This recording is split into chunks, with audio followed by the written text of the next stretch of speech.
It is time for a grudge match here between Todd Stevens and Liam Lonergan. Stevens on your left with Eldrazi Tron. Lonergan on your right with Elves.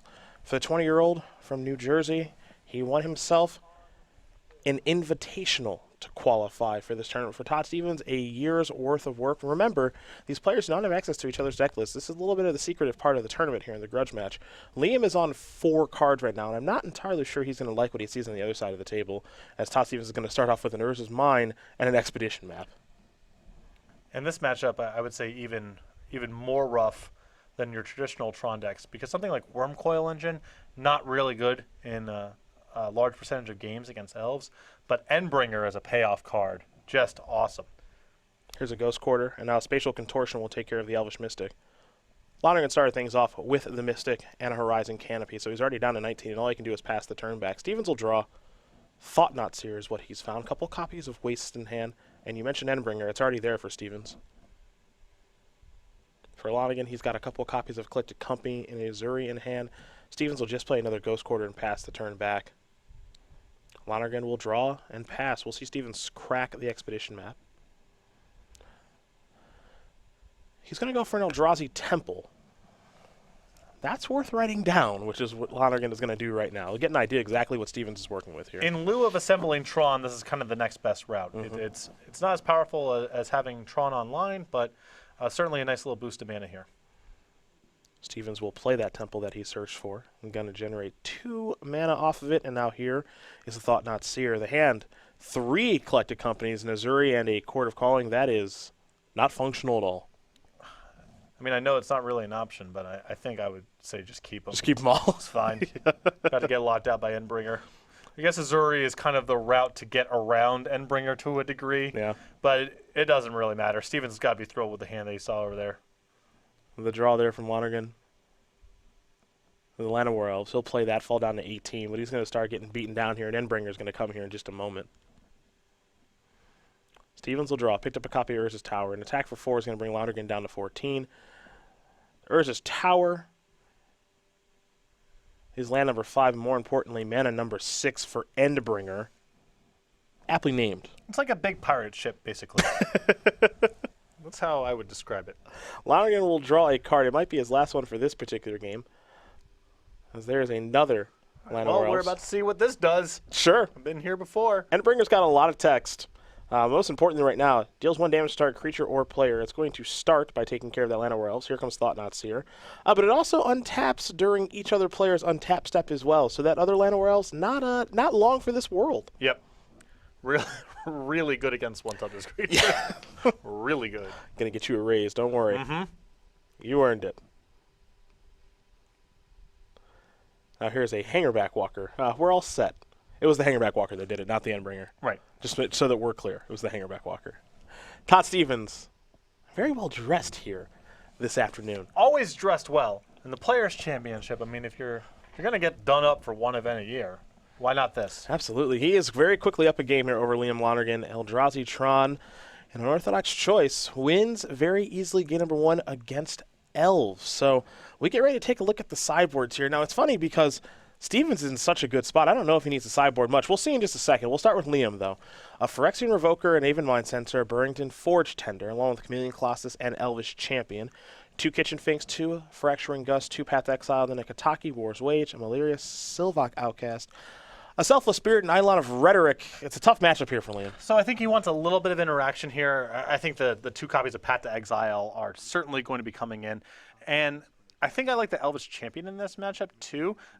Lonergan needs to race before Stevens gets his shop set up or is able to access all his dust, and Elvish Champion is pretty powerful in games that are not that interactive. For Todd Stevens, it's already a great matchup, but he may be able to make things a little bit better with 2 Basilisk Collar, a Batter Skull, 4 Chalice of the Void, along with a Pithing Needle, 2 Spell Skites, another copy of All His Dust, and 4 Surgical Extractions. Love the 4 copies of Chalice of the Void, the Pithing Needle, and the extra copy of All His Dust. Some of his more mid-rangey Eldrazi, like Matter Reshaper, like Reality Smasher, I don't think are very good in this matchup. Those can be easily removed, and he can have some more interaction, some more lock pieces, and just play to that top end of Endbringer plus All His Dust. He's got a lot of good cards in this matchup. Great matchup, and his sideboard is giving him some help here, too. So this could be bad news here from Lonergan. Now, we have seen him overcome things before. Again, you think about that New Jersey Invitational where he got the job done and won that entire tournament to head here. Don't know if he can overcome all of this, though. No, this is a challenge, but we also saw him have a 4-card hand, so not a totally fair assessment of how the matchup typically plays out. But you could see Stevens being able to quickly accelerate into cards like Thought-Knot Seer, Endbringer. It's a challenging recipe for Elves. Well, these players will shuffle up and get ready here for game number 2. We'll talk about the StarCityGames.com YouTube page where you can go back and watch replays of this tournament and a whole bunch more. Yeah, you can subscribe today at youtube.com/StarCityGames. A lot of great content up there, including split-second archives, versus series archives, commander versus archives, Magic Online playtesting, best of SCG Live, and much more. Subscribe today. Become one of over 100,000 subscribers over at youtube.com/StarCityGames. And get notified when new content is uploaded to the page. We get ready here for game number 2 between Todd Stevens and Liam Lonergan. For Todd Stevens, this is really his coming out year in regards to Magic. You'll find him as a streamer, but also a very innovative deck builder, which I think is pretty important to note for the 30-year-old from Denton, Texas. He's got 5 open top 8s. Note that he really started playing competitive Magic halfway through last year, so to see those numbers already, quite impressive. A 2016 points leader here on our overall leaderboard on the SCG Tour. A great record throughout the year. Played Charlotte Sultai over in the Legacy portion. Now you see him now in Modern playing Eldrazi Tron. And a player who was very committed, starting in the back end of 2015 to get to the Players' Championship this year. Off to a very good start. Not in the bottom of his pod, up a game here. Great opportunity to make a run. And he wins one of these next 2 games. He locks himself for day 2. And that's already a huge step in the right direction. So we'll see if he's able to do that, or Lonergan can find a hand that's actually kind of functional, because he did not do that to start. Now, it is worth noting in this particular matchup, Patrick, that for Lonergan, he doesn't have to worry about stuff like Pyroclasm. Yes. So he can get off to a fast start and just make it so that his board is pretty durable, though all his dust is a real problem for him. So Pyroclasm is much faster, of course, and probably the better card in the matchup, but Lonergan can assemble enough Lords in play to take Pyroclasm off the table. He cannot do that against all his dust. That card just works. So a little bit on the slower side, but it's a catch-all and not really a card Lonergan can insulate himself from. Well, it's just nice that he doesn't have to worry about it, because he's just playing against a colorless version. Normally, if he was playing against Green Red Tron, it would be a huge issue. Right. For this matchup, he can actually just kind of say, you know what, I'm going to dump my hand as fast as possible, which he's already starting to do with a Heritage Druid and a Darwin's Elite, which will bring along another Elf, and he might be able to just dump his entire hand right now. Yes, but Stevens still has the possibility of just go natural Tron into all his dust. Absolutely. There's nothing he can do about that. Yep. So here's 3 green. Nettle Sentinel. And now another Elite. Now he'll add 3 more green. Elvish Visionary, untap the Nettle Sentinel. Time to cantrip, draw a card. Yep, he can cast that. All right, beat it. So we got 1, 2, 3, 4, 5, 6, 7, 8, 9, 10, 11, 12 power. All right, well, this is basically turn 3 all is dust or bust. Yeah. This is what he has to do to win. He played his entire hand on the second turn of the game. And now either Todd Stevens can beat this or he can't. And Urza's Tower and Urza's Mine. Now, he actually does have Urza's Power Plant as well. Looks like he's got a Batterskull over there, too. He's going to play a Hangerback Walker, Will Stevens. He'll have 1 counter, simply pass the turn back over to Lonergan. Lonergan will draw, picked up a Forest. Keep in mind, that land down there is actually a Pendelhaven to go along with Cavern of Souls, which is naturally naming elves. So the attacks look pretty good, and there's no sense in holding back. So here comes everybody. Yep, this is what your draw allows you to do, so do it. I also think this is just his best avenue to victory in a matchup like this. A lot of damage is going to come through. We'll see if Stevens made a block or not with the Hangerback Walker. Be a little surprised if he didn't.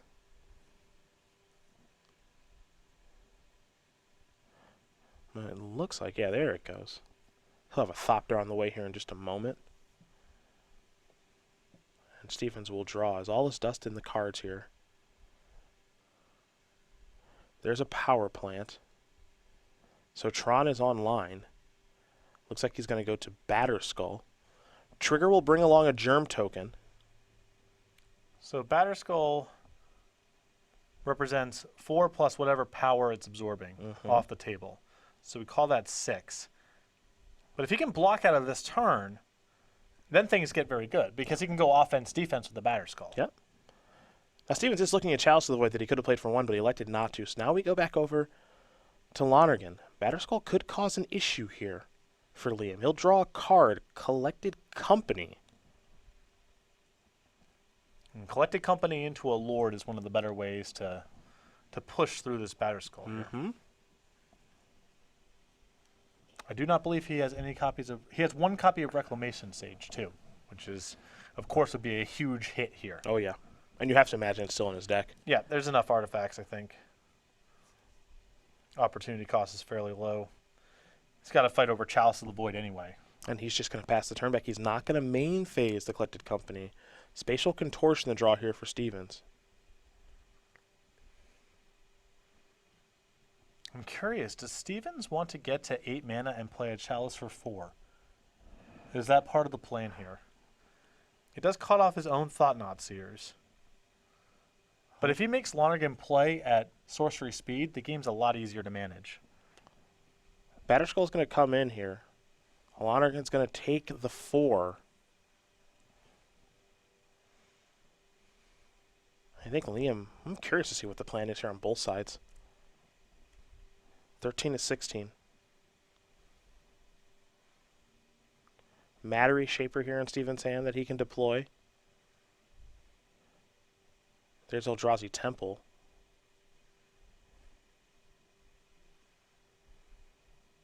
And that's Mattery Shaper.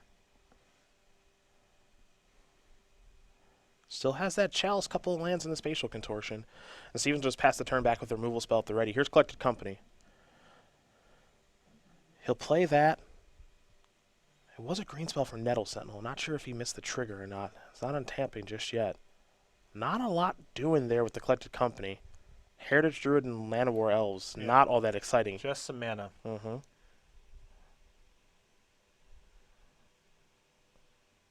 I was a bit surprised to see Lonergan not main phase it last turn. Simply because if he hits Reclamation Sage, he has lethal that turn. Mm-hmm.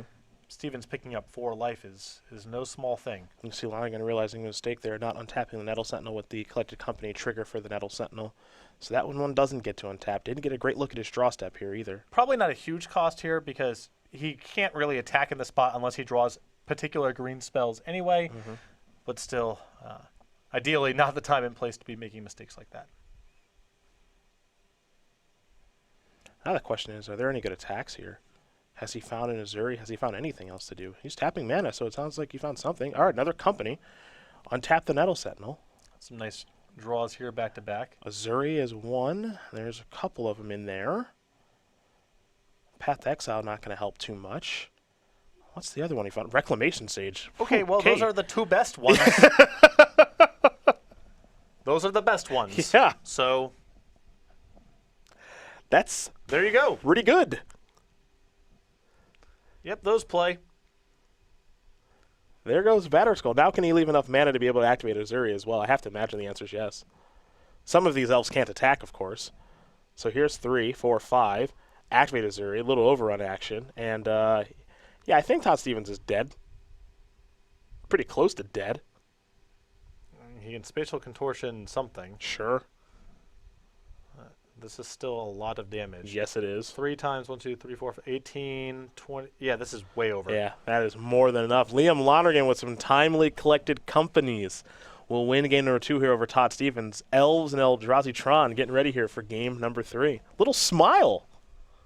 That's a first, I think. Little smile from Liam. I think that's a first. Yeah. After that Collected Company, who wouldn't have a smile on their face? It's pretty hard not to. It's pretty hard not to. We take a look here at the sideboards here for each of them one more time. Lonergan's side, he's going to be on the draw. We know paths are in. Do we like paths? Yes, and yeah. I believe that he showed one on one of the Collected Company reveals also. Yep. You know, you can't have too much interaction. Lonergan still needs to stay threat dense in this matchup. But 2 Path to Exile, you know, Stevens has a lot of high quality threats. Endbringer in particular is something he has to be able to fight over. So I wouldn't want to put in 4 paths, let's say, but 2 I think is a fine number. For Todd, he's going to be on the play here. We know Chalice is in much better on the play than on the draw in this matchup. You have to imagine those have to stick and stay. Definitely. I mean, if he had him on the draw, he certainly has them on the play. They only get better. Yeah. Well, I know these players are going to shuffle up. We're going to take a moment and learn a little bit more about Liam Lonergan right now, a player who we did not see a ton of this year, but when we did, We saw him win the New Jersey Invitational in rather impressive fashion, if I do say so myself. 20-year-old from Cranford, New Jersey. You know, talking to him this weekend, he's like, this is far and away the biggest tournament he's ever played in. Kind of uncomfortable territory for him, but I think he's trying to make the most of it. Well, certainly his win percentage on the tour this year, the best of any of the competitors. For sure. Very small sample size. Playing Elves in Legacy, Elves in Modern. Running up into a pretty challenging matchup here, but so far so good. You know, you got to be happy to at least not have your back up against the wall just yet. Got out of the pod stages of Legacy, okay. Yep. And a game away from solidifying a spot in day 2. Yeah. If he wins this next game, he'll lock himself for day number 2 of competition. So we're going to see if he's able to do that here against Todd Stevens. But again, Stevens going to be on the play, and though Lonergan was able to win that particular game, some fortunate draws to be sure. And I still think that Stevens is advantaged in the matchup, but we'll see how the cards kind of unfold. We haven't seen all his dust. Yep. I think if Stevens gets to all his dust on time, those games are going to be extremely challenging for Lonergan to win. If Stevens has to win the game kind of with Eldrazi and spot removal spells, I think Lonergan can hang in that. Mm-hmm. If it's about interaction, I think Lonergan can win those games. Elves is pretty good at that, but if Stevens just comes over the top with Endbringers and all his dust, as you mentioned, that's not a game he can win. Very tough to win. Both players are going to keep 7. Urza's Towers, where Todd Stevens will start. For Lonergan, it's a Pendlehaven and Llanowar Elves. Urza's Mine, the draw here for Stevens. He'll play a Power Plant. This is a Chalice of the Void. That's about as good a start as he can have. I'm really surprised to see these Matter Reshapers still in Stevens' deck. Maybe he feels he needs to block a little bit early on, but this is not a value matchup. And if Lonergan is doing his thing, he's going to overwhelm Matter Reshaper by such a margin that I just don't think it's really appropriate for the matchup. Here's Elvish Archdruid. We head back over to Todd Stevens, who has drawn another copy of Chalice of the Void. He has Tron online, Matter Reshaper. Well, we're going to find out if they're good or not right now. Yep. That's for sure. Lonergan will draw a guard. He's got Azuri in hand, Cavern of Souls, which will naturally name Elves. Looks like he has a Collected Company, too. The interesting thing about Chalice, you think of Elves, you think of 1-mana spells, and there's a high density of them, but this deck can operate through a Chalice. Absolutely, especially if it's entering the battlefield on the second turn. You can go Mana Accelerator into just 3s and 4s for the whole game. That's what we might actually see Lonergan do here this game.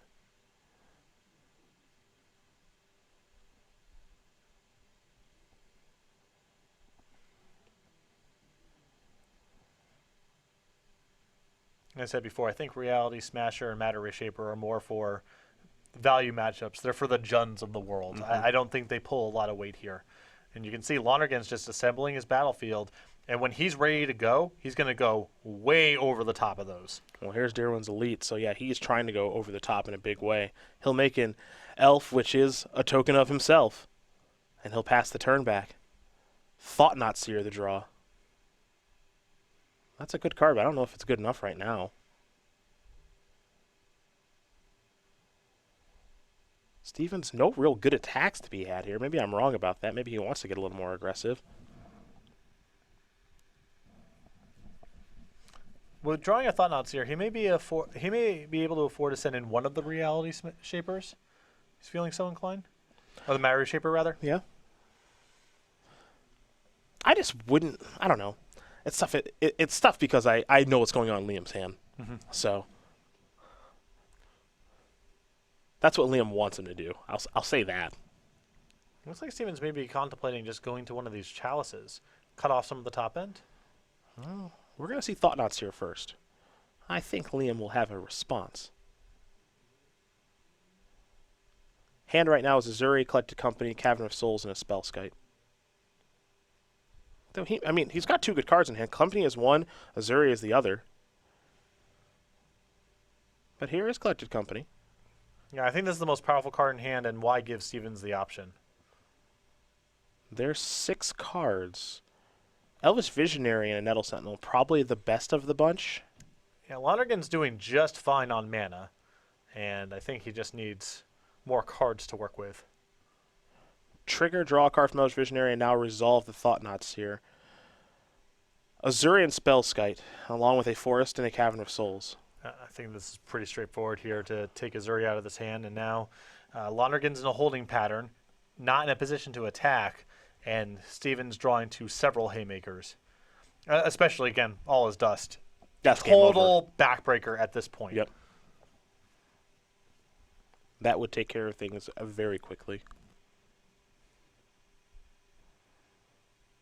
Here's an attack. Love this attack here from Stevens. I do now. You know Lonergan's not coming back at you next turn unless he draws something overwhelming. There's a block from Liam. Expedition map is what Stevens will draw off of that. He will cast the expedition. Well, it doesn't have to cast it. It's just going to go directly onto the battlefield. Pardon me.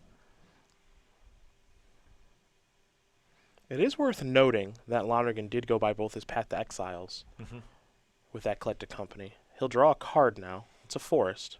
I think my preference there would be to take the hit there, because I don't think this game is really going to come down to a damage race. Lonergan's going to find something to play over the top, or Stevens is going to lock him out of the game. And giving Stevens a look at extra cards right now, I think is just it's too big of a cost.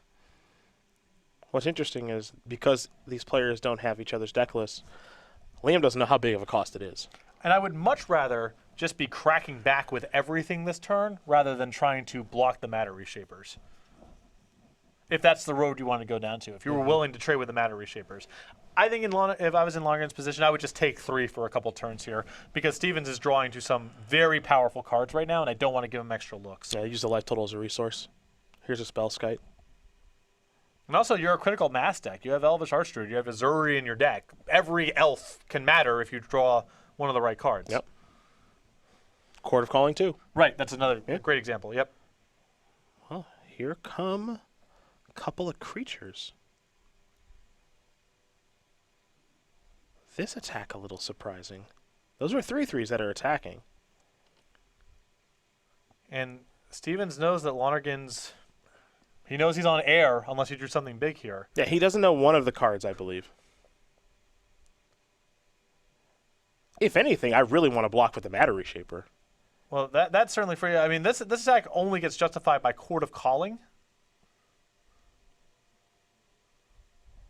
Now, it looks like with the Matter Reshaper's trigger on the stack, Expedition Map is going to be sacrificed. Doesn't look like Thought Knots are blocked. Oh, it does. Oh, it did. Okay, never mind. The thing is, it's when you're in spots where you're bluffing like that, you got to ask, what's my opponent's likelihood of blocking?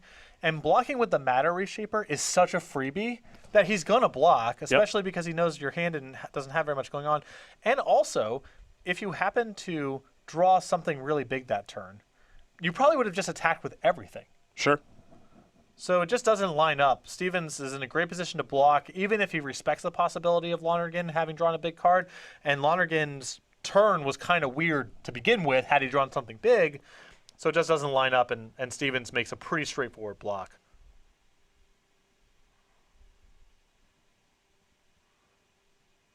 Stevens has drawn a couple of cards here.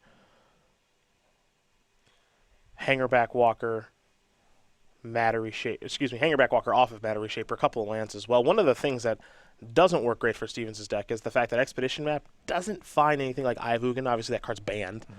But there are some cards that he wishes he could search for. That Expedition Map doesn't allow him to search for in a late-game situation like this.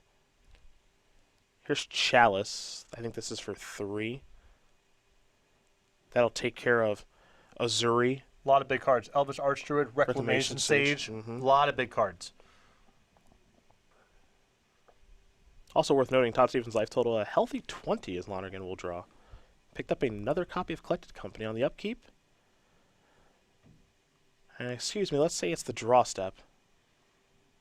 Ghost Quarter is going to take care of Cavernous Souls. And Stevens needs to do this to have the Chalice of the Void plays work, because Chalice of the Void says countered, not can't play. So he could play through those cards with the Cavern. Smart play there. The question, of course, is what is this Collected Company going to yield? There is a colorless mana floating currently.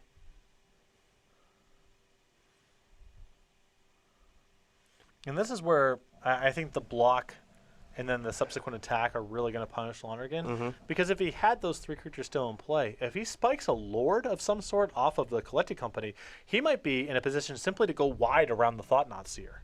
Now, even if he finds something like Azuri or Elvish Archdruid, it's just not as impactful as it would have been previously. Nettle Sentinel times 2. Those appear to be the hits. Remember, not casting those cards, so Chalice of the Void not going to interact here.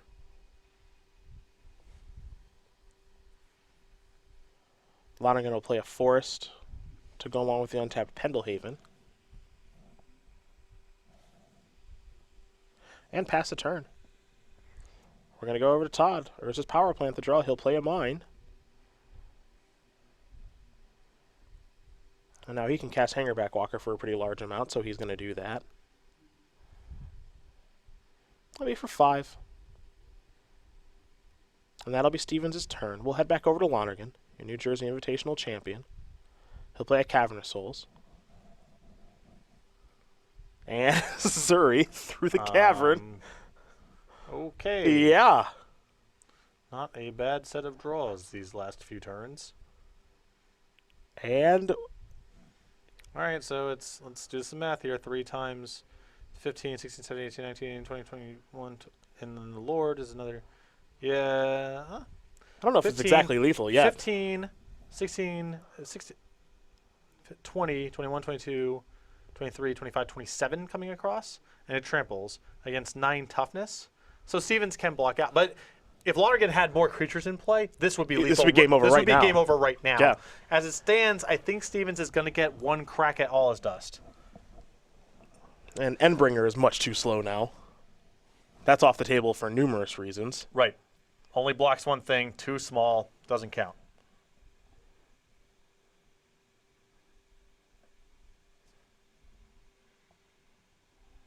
Stevens got to figure out how he wants to block in this situation. He's going to lose a lot of stuff, obviously.